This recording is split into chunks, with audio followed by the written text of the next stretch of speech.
কাছে প্রশ্ন রেখেছিলাম, গুরু এই পৃথিবীতে যদি যা কিছু আছে আমার দেহের মধ্যে আছে, তাহলে দেহের মধ্যে দিক আছে পূর্ব পশ্চিম উত্তর দক্ষিণ, কোথায় কি আছে? কোথায় আছে বৃন্দাবন? নব বৃন্দাবনই বাকি, 84 ক্রোশ বাকি, শ্যামকুণ্ড রাধাকুণ্ডই বাকি, গিরি গোবর্ধন বা কোথায় আছে? তো সেটাই আজকে আমরা বিশ্লেষণ করবো।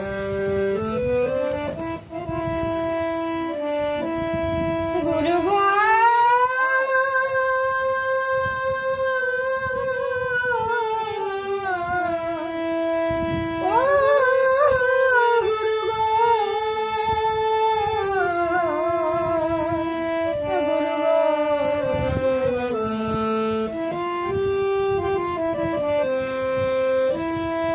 দেহের উত্তর দক্ষিণ পূর্ব পশ্চিম, দেহের উত্তর দক্ষিণ পূর্ব পশ্চিম, কোনখানেতে বৃন্দাবন মনে রাখেন জন। দেহ তত্ত্ব দেহ তত্ত্ব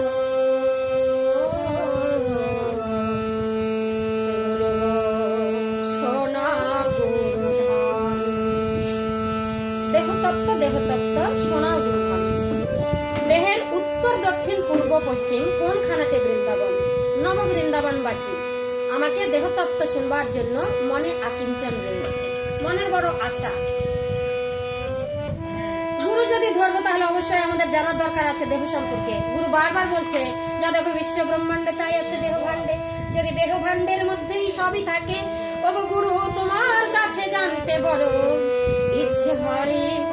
এই দেহের মধ্যে কোথায় বৃন্দাবন, কোথায় গয়া কাশী নবদ্বীপ ধাম, কোথায় শ্যাম কুণ্ড রাধা কুণ্ড গিরি গোবর্ধন।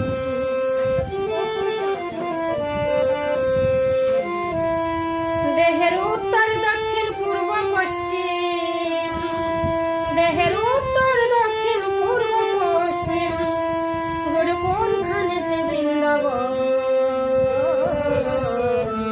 মনে রাখেন জন।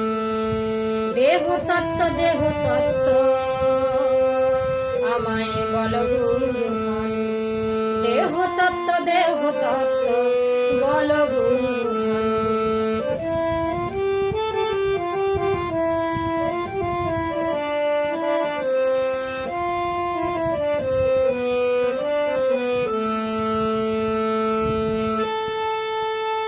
কোনখানে যমুনার কোলে কৃষ্ণচন্দ্র বাজায় বাঁশি, ওই না রাধা রাধা বলে।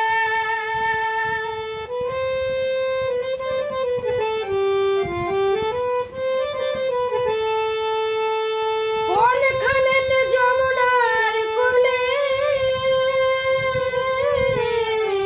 কৃষ্ণচন্দ্র বাজায় বাঁশি, রাধা রাধা বলে। দেহের মধ্যে কৃষ্ণচন্দ্র বাঁশি বাজায়, কোনখানে যমুনা নদী আছে, কোন কুলেতে কৃষ্ণচন্দ্র বাজাচ্ছে বাঁশি। কোন কমলে কমলিনী,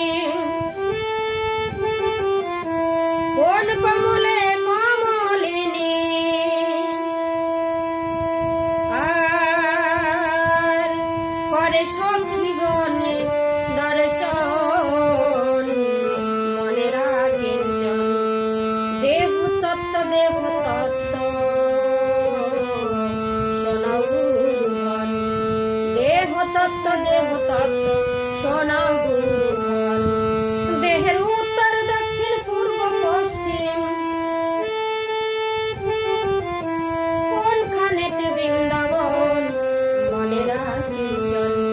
দেহ তত্ত্ব দেহ তত্ত্ব শোনাও গুরুধন।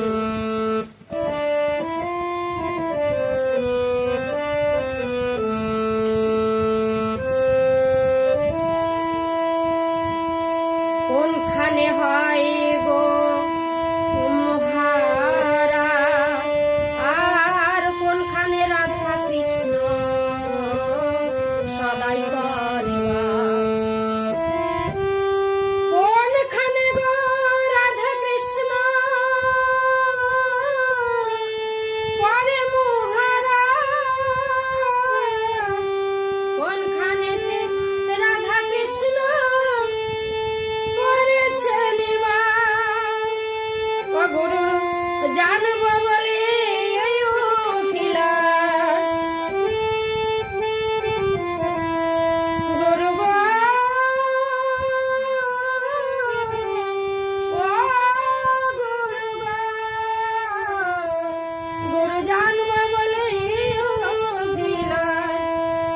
জানিতে বাসনার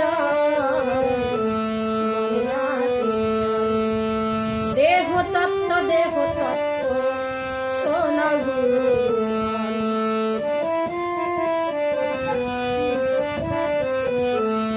দেহের উত্তর দক্ষিণ পূর্ব পশ্চিম, দেহের উত্তর দক্ষিণ পূর্ব পশ্চিম, কোনখানেতে বৃন্দাবন মনে রাখিছ। দেহ তত্ত্ব শোনা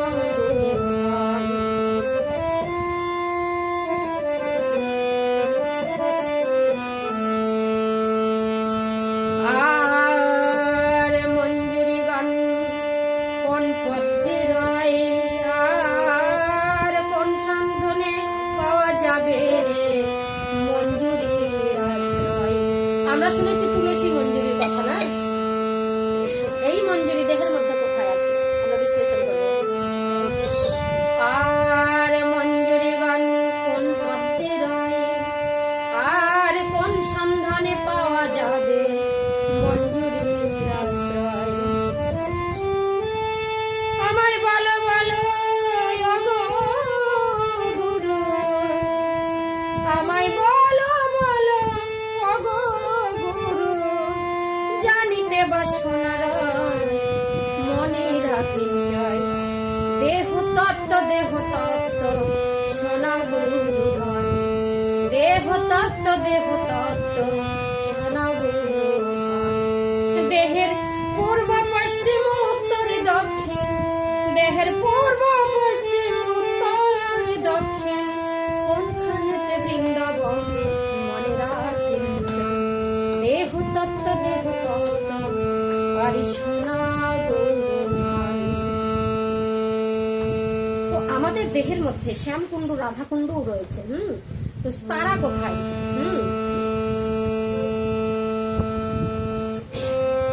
আর শ্যামকুণ্ড রাধাকুণ্ড গিরি গোবর্ধন, আর রাধা বৃন্দাবন কোথায় গোলক বৃন্দাবন রয়।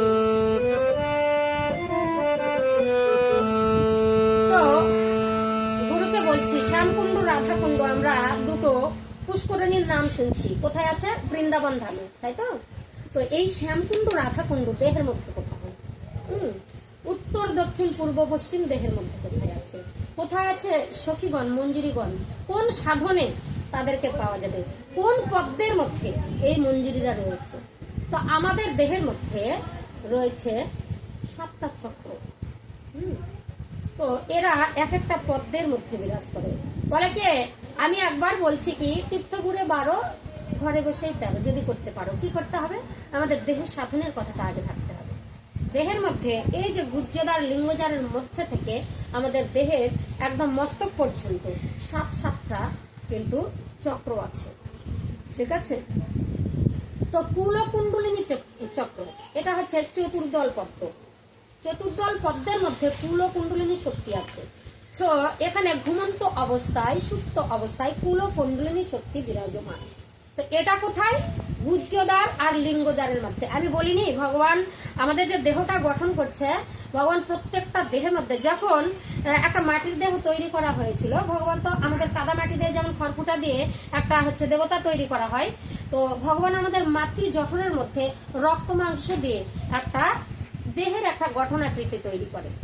তো এর মধ্যে ভগবান বলছে এই গঠনটা তুমি করতে পারো। পিতামাতা নিরাকার একটা বস্তু দিল, সেখানে আকার ধারণ করলাম আমি। তাহলে আমার মধ্যে আমিটাকে আসলে এই ভগবান যদি আমি রূপে না বিরাজ করতো, তাহলে আমি ওখানে কোনো স্পন্দন দিতে পারতাম না।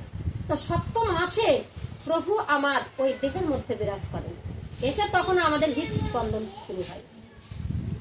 তো বলছেন কোন কোন প্রসঙ্গে গেলাম? তো দেহের মধ্যে আছে আমাদের সপ্তদল পদ্ম, মানে সহস্র দল পদ্ম। এই চতুর্দল পদ্ম থেকে শুরু করে সহস্র দল পদ্ম পর্যন্ত। তা আমাদের চতুর্দল পদ্মের মধ্যে গুজ্জমূল আর লিঙ্গদ্বার, মানে পায়খানা দ্বারের মধ্যে মাঝখানে মাঝ বরাবর সেখানে আছে আমাদের কুল কুণ্ডলিনী শক্তি। এটা হচ্ছে চতুর্দল পদ্ম। সেই পদ্মের দিকে ধ্যান রেখে আমরা যদি সাধনা করতে পারি, ঠিক আছে, তাহলে সুপ্ত অবস্থায় কুলকুণ্ডলিনী শক্তিকে আমরা জাগ্রত করতে পারি। এবার সেই তোমার হলো কুলকুণ্ডলিনী পার হয়ে আসলে আমরা পাবো মণিপুর চক্র, সেটা তলপেট। তো তলপেটের মধ্যে মণিপুর চক্র নাভিমূলের কাছে। তো এখানে সখীরা বিরাজমান। দেহের মধ্যে যেমন পৃথিবীর মধ্যে যেমন সূর্য আছে, তো আমাদের দেহের মধ্যেও সূর্য শক্তি আছে। এটা হচ্ছে আমাদের নাভি শক্তি। এটা বলে না, সবাই বলে কি কথায় কথা বলে নাভি মূল। নাভি মূল কেন বলে? এই মূলটার শিকড়টা হচ্ছে মাতৃজঠর থেকে আমরা ঝুলে থাকি, তাই কিনা? যখন বের হয়ে আসি বলে নারী কাটো, নারী কাটো। মাতৃজঠর থেকে এই নাভিটা পর্যন্ত, মানে বাইরে থেকে যে নাভিটা আমরা দেখতে পাচ্ছি, ভিতর থেকে সেই নাভিটা মাতৃজঠরের মধ্যে কিন্তু আমরা ঝুলে থাকতাম ভোঁকা হিসাবে। যখন বের হয়ে আসি আমাদের নাভি আর মাতৃজঠরের যে নালীটা সেটা অ্যাডজাস্ট হয়ে থাকে, সেই নাভিটাকে কেটে দেওয়া হয় কিনা? তখন আমরা বেরিয়ে আসি। তার জন্য আমাকে বলছে নাভিমূল। প্রত্যেকটা ব্যক্তিরই এই নাভিমূল যদি না থাকতো, তোমার গোড়া কোথায়? একটা ফল যে ঝুলে থাকবে গাছের মধ্যে, তার তো একটা নালী আছে, একটা তো বৃন্ত আছে, সেই বোটাটা কোথায়? আমাদের নাভিমূল। আমরা নাভিমূল দিয়ে এরকম করে ঝুলেছিলাম, হেড মুন্ডু ঊর্ধ্বপদ করে ঝুলেছিলাম। তখন বলছিলাম, হে দয়াময়, এই পৃথিবীর মুখ দেখাও, তাহলে পৃথিবীতে গিয়ে তোমার নাম করবো। কিন্তু করি কি? ভুলে যাই। ধপ করে যখন নাভিটা কেটে দেওয়া হলো, যখনই মাতৃজঠর থেকে তুমি মাটিতে ভূমিষ্ঠ হলো, হাউ মাউ করে কাঁদে ওঠো। কেন? ততক্ষণ পর্যন্ত তোমার ভগবান হাত ধরে রেখেছিল, বলছে যাও যাও তাড়াতাড়ি যাও। আর মায়াময় জগতে গিয়ে তুমি যেন অন্ধকার জগতে থাকো না, আমার নামটা অবশ্যই করে। বলছে ঠিক আছে প্রভু, তুমি আমাকে ধরে থাকো। ধরতে ধরতে যে না ছাড়ে দিল, মাটির মধ্যে আসে দেখছি রে বাবা, ধরাম করে কাঁদে উঠলো। দেখছে চোখ মেলে দেখছে তো দয়াময় নাই। আমরা ভাবছি কি এই ছোলটা ভূমিষ্ঠ হলো, কাঁদে উঠলো, মনে হয় খিদা পাইছে, কতদিন যে খায়নি পেটের মধ্যে। না, মাতৃজঠরে যখন থাকে এই নাভিমূল দিয়ে এই সন্তানের শরীরের মধ্যে যা মা আহার বিহার করে সবকিছু সন্তানের ভিতরে প্রবেশ করে। ছোলে খিদা লাগে না, ছোল ভগবানকে হারে ফেলায় কাঁদে। বলছে দয়াময় তুমি কোথায় গেলা? দয়াময়কে তখন আর দেখতে পারে না, হাউমাউ করে কেঁদে ওঠে। তখন সন্তানটাকে মা কোলের মধ্যে তুলে নিয়ে কি করে আদর করে, সোহাগ করে, না বাবা দুধ দেয়। তখন বলে এইবার সন্তানটা কি করলো, স্তন্য দুগ্ধ পান করে, বাবা কি অমৃত, পেটের মধ্যে ছিলাম, ভগবানের থেকে এটা মনে হয় বেশি অমৃত। তো মায়ের সঙ্গে একটা কানেকশন, মায়া হয়ে গেল। বলে মাতৃজঠর থেকে বেরিয়ে এসে স্তন্য দুগ্ধের সঙ্গে বাচ্চার মুখে যখন স্তন্য দুগ্ধ দেওয়া হয়, এখানে মা আর সন্তানের মধ্যে একটা নিবিড় সম্পর্ক তৈরি হয়। এই সম্পর্কটা হচ্ছে প্রথম ধাপ মায়া জগতের। মায়া জগতের প্রথম ধাপ। সন্তানটা যখন পেটের মধ্যে থাকে মায়ের অতটা কষ্ট হয় না। সন্তানটা ভূমিষ্ঠ হওয়ার পরে মায়ের প্রচন্ড কষ্ট, কিন্তু সন্তানের মুখ দেখার পরে মায়ের সব কষ্ট ভুলে যায়। এত মায়া এই পৃথিবীর মধ্যে, এত মায়া। তাহলে এই মায়াকে না কাটা পর্যন্ত আমরা ভগবান দর্শন করতে পারবো না। মায়াময় জগৎ ছাড়া আমরা কৃষ্ণ পূজা করি, হরিনাম করছি, সব জানি যে আমাদের ঠাকুর আছে, শুনছে, সবকিছু করছে, কিন্তু আমি কি সঠিক সাধন ভোজন করতে পারছি? আমি কি নিজেকে বুঝতে পারবো? আমি কি কখনো কনফার্ম হই যে ভগবান আজকে আমার ভোগটা খালোই, ভগবান আমার কাছে আসছিল? এটা কি আমরা বুঝতে পারি? বুঝতেই পারি না। আমরা মনের মধ্যে শান্তি পাই না। কখনো মনে হয় যে ভগবান কি খেলো, একটু মনে হয় একটু ভজন করি, একটু মনে হয় কীর্তন করি, একটু গীতা করি, তাহলে ভগবানকে শান্তি দিতে পারবো, তাই না? তো ভজনের মধ্যে সৃষ্টি নববিদ্যা ভক্তি, হরিনাম দিলে তাতে ধরে মহাশক্তি। তো আমাদের ভগবানের কাছে ইহ জগতের ভগবান যারা মন্দিরে সাজিয়ে যাচ্ছি, তো ভজনের মধ্যে সৃষ্টি নববদ্ধ ভক্তি, তার মধ্যে আছে হরিনাম। প্রথম কথা বলিনি, হরিনাম হরিনাম হরিনাম বৈব কেবলম বলেও নাস্তব্য নাস্তব্য নাস্তব্য গতির অন্যথা। তো ভগবানকে ভোগ রাখ দেওয়ার সময় হরিনাম নামে রুচিটা রাখতে হবে, তাহলে মনটা শান্তি। তোমার মনের মধ্যে ভগবান রয়েছে, তোমার মন যদি শান্তি হয় নাম করে, তাহলে জানবা সেদিন ভগবান তোমার ভোগটা গ্রহণ করছে। মনকে আগে শান্তি দাও। যেদিন তুমি ভোগ দিতে বসে ধরপর করে পূজা দিয়ে চলে যাবা, তখন তোমার ছটপট লাগে, হে ভগবানকে কেমন বা দিয়ে আসলাম, খালো কি খালো না। তুমি যতক্ষণ কনফার্ম হবেন ততক্ষণ ভোগটা ভগবান সেবা করে না।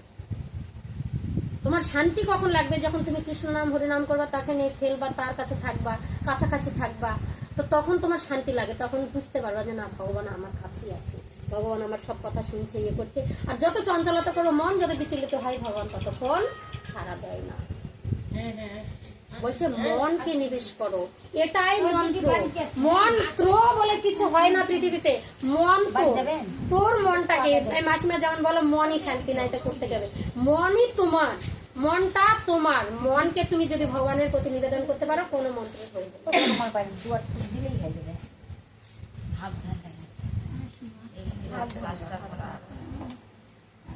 এই হচ্ছে কথা। তো আমি যেটা বললাম, তো কোথায় আছে গোলক বৃন্দাবন, কোথায় আছে মথুরা, কোথায় কৃষ্ণচন্দ্র বাঁশি বাজাচ্ছে অনর্গল, তাই তো?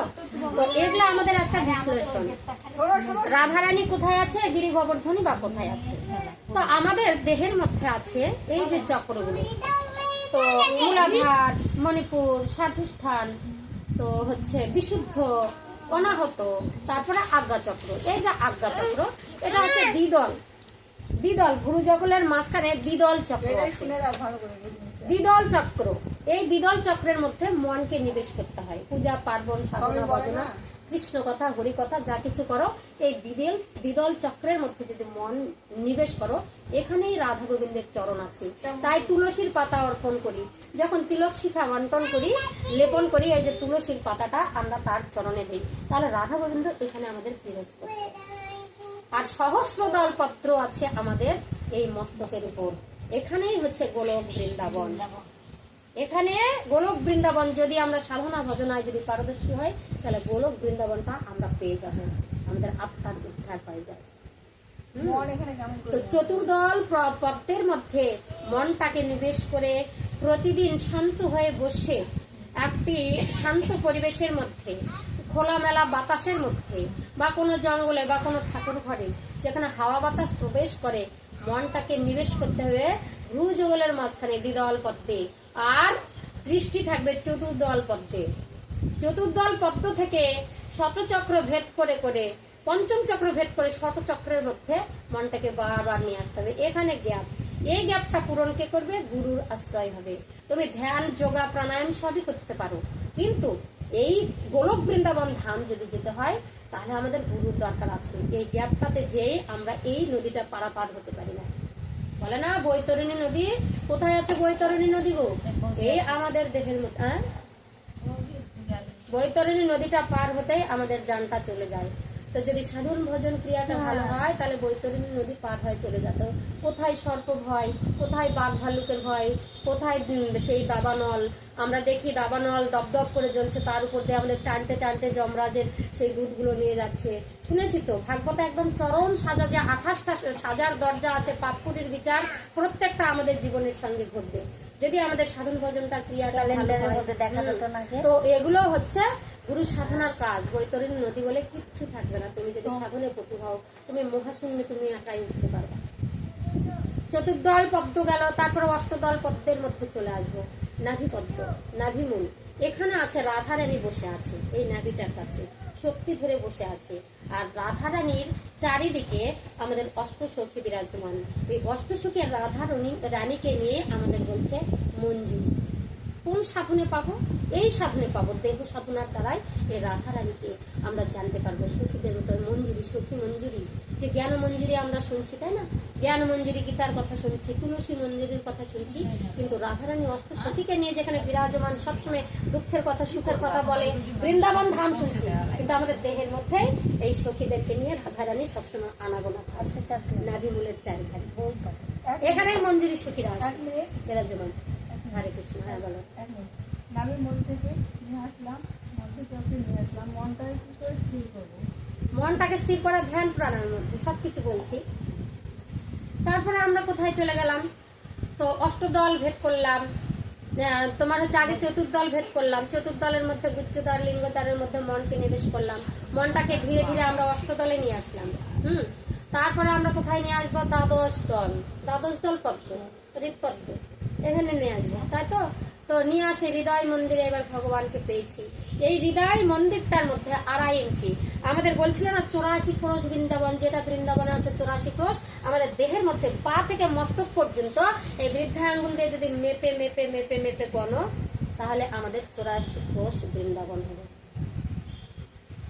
পা থেকে দ্বিদল পদ্ম পর্যন্ত। হ্যাঁ, আর এই জায়গাটা এটা হচ্ছে তোমার গোলক বৃন্দাবন। এই জায়গাটা গোলক বৃন্দাবন, 84 ক্রোশ বৃন্দাবনটা আমাদের পা থেকে এই ভ্রু যুগলের মাঝখান পর্যন্ত 84 ক্রোশ বৃন্দাবন। এর মধ্যে আমাদের হচ্ছে তোর হচ্ছে নব বৃন্দাবন কোথায়, যেখানে যেখানে সাধুগুরুর আগমন সেখানে এই নব নব বৃন্দাবন। আমরা যেখানে যেখানে কৃষ্ণ কথা হরি কথা হয় ভগবান সেখানে উপস্থিত থাকি। কার মধ্যে বসে আছে বলা যাবে না, আপনি চীনা মানুষ তো আপনার মধ্যেও ভগবান থাকতে পারে। তার জন্য কি করতে হয়, সবার চরণ ধুলি নিতে হয়, ভক্তের সঙ্গে আলিঙ্গন করতে হয়। না জানি আমার ভগবানের সঙ্গে আলিঙ্গন হয়ে যেতে পারে, আমার দয়াময় এখানেই উপস্থিত আছে। যেখানে কৃষ্ণ কথা আলোচনা হয় সেখানে ভগবান দয়াময় রয় থাকবে, সেটাই হচ্ছে নব বৃন্দাবন। হ্যাঁ, আর হচ্ছে কি বলছে 2.5 ইঞ্চি বৃন্দাবন, এই দেহের মধ্যে 2.5 ইঞ্চি বৃন্দাবন। এই যে আমাদের হরে কৃষ্ণ। জয় জয় শ্রী রাধে শ্যাম, হরে কৃষ্ণ। আলিঙ্গন করতে হয়। কেন আলিঙ্গন করতে হয়? ভগবান কার রূপে কোথায় বিরাজমান আমরা বুঝতে পারবো না।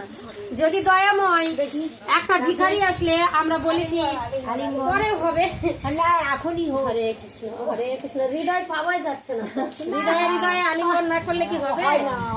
যাই হোক, ওটা পরেও হবে। ছেড়ে দিলে সোনার গৌর আর তোমায় ছেড়ে দিল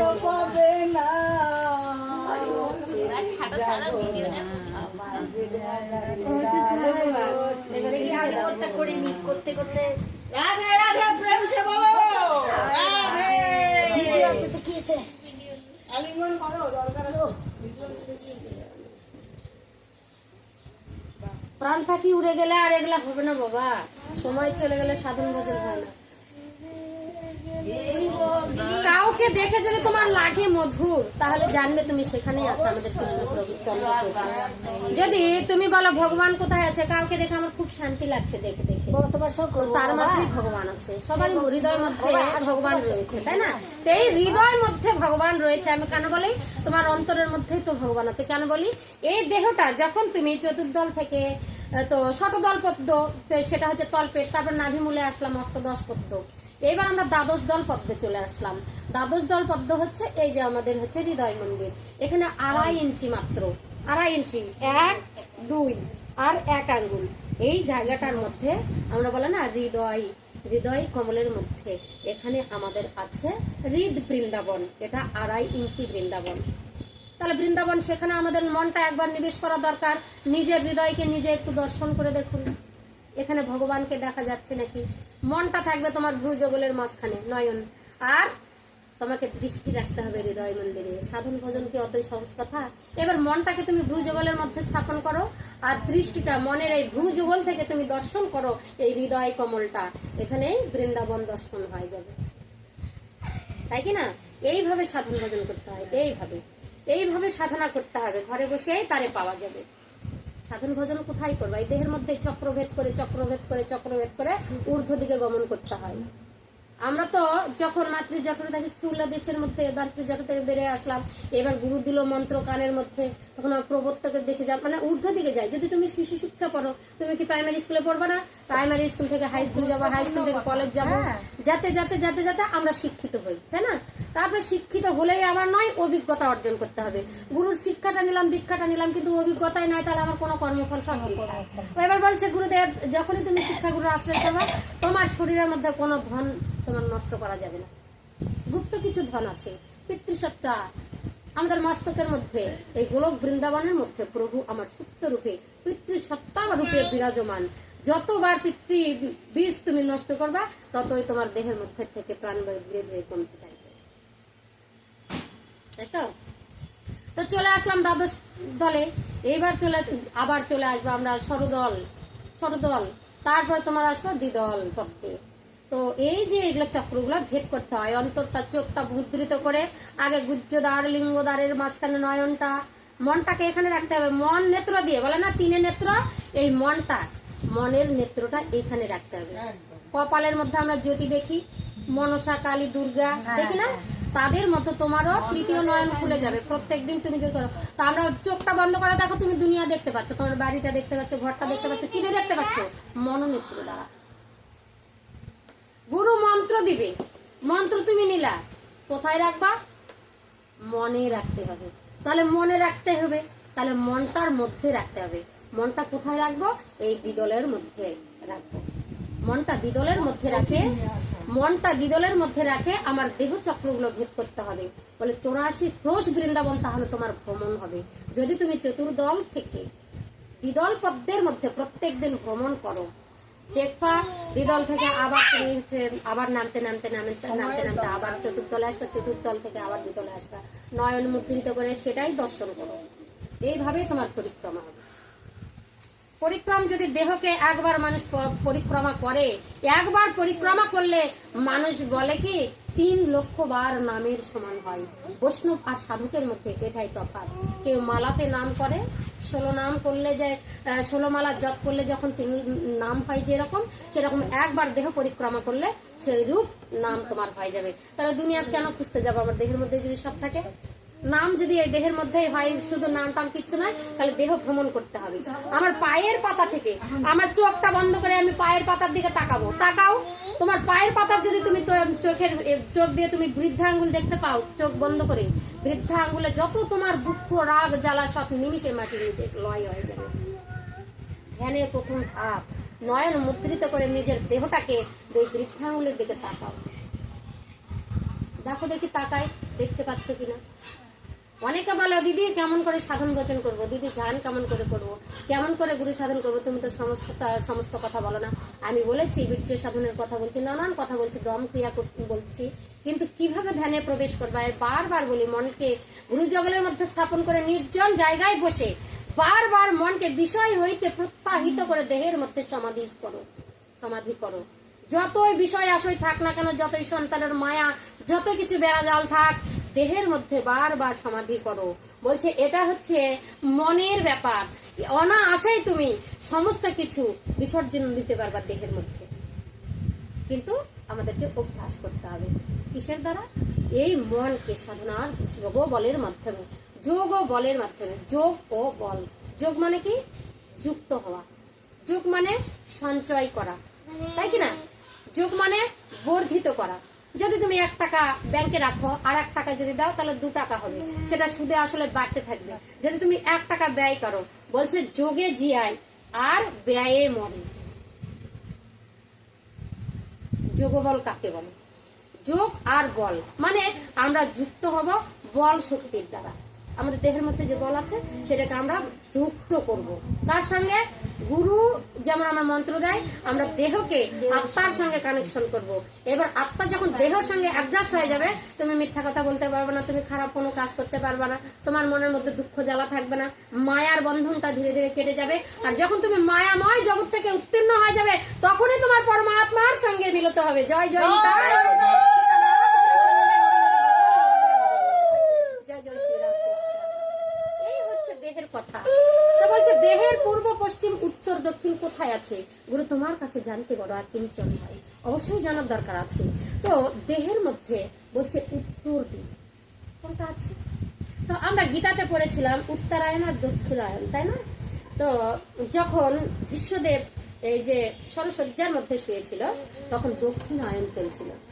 নিজে ইচ্ছায়, তার ইচ্ছা মৃত্যু ছিল, পিতার দেওয়া সেই কাজটা। তো দক্ষিণায়নে মরতে চাইনি, ইচ্ছা মৃত্যুবরণ করবে। এত সবাই বলছে এত কষ্ট পাচ্ছ দাদাশ্রী, তোমাকে দেখে আমাদের কষ্ট হচ্ছে। অর্জুন বলছে, তারপরে যা আছে যুধিষ্ঠির, ভীম, নকুল, সবাই।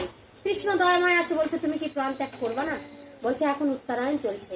আমি গীতায় বলেছি, গীতায় শুনেছি, তুমি নিজে কথা বলেছো, তুমি নিজে বলেছো দয়াময় দক্ষিণায়নে যদি গমন করা হয় তাহলে পাপ পুরিতে যাবো, যতই আমি ধার্মিক হই না কেন। আর উত্তরায়ণে যদি গমন করি তাহলে আমি স্বর্গ পাবো। তাই আমার 6টা মাস কেবল তোমার দক্ষিণায়ন তখন শুরু হয়েছিল। তো 6 মাস পরে দক্ষিণায়ন, 6 মাস পরে উত্তরায়ণ। তো দক্ষিণায়ন শেষ হওয়া পর্যন্ত 6 মাস ওই সরসজ্জার মধ্যে ছিল। আর যত যে তোমার রক্ত গলে গলে ওই তীর বয়ে বয়ে মাটিতে পড়ে স্রোত হয়ে গেল। তখন অর্জুন এসে বলছে দাদাশ্রী তুমি প্রাণ ত্যাগ করো। বলছে না আমি প্রাণ ত্যাগ করবো না। বলছে কেন প্রাণ ত্যাগ করবে না? বলছে আমার এখনো সময় হয়নি। কেন? বলছে এই যে পুষ গুলা রক্ত গুলা পড়ে চলে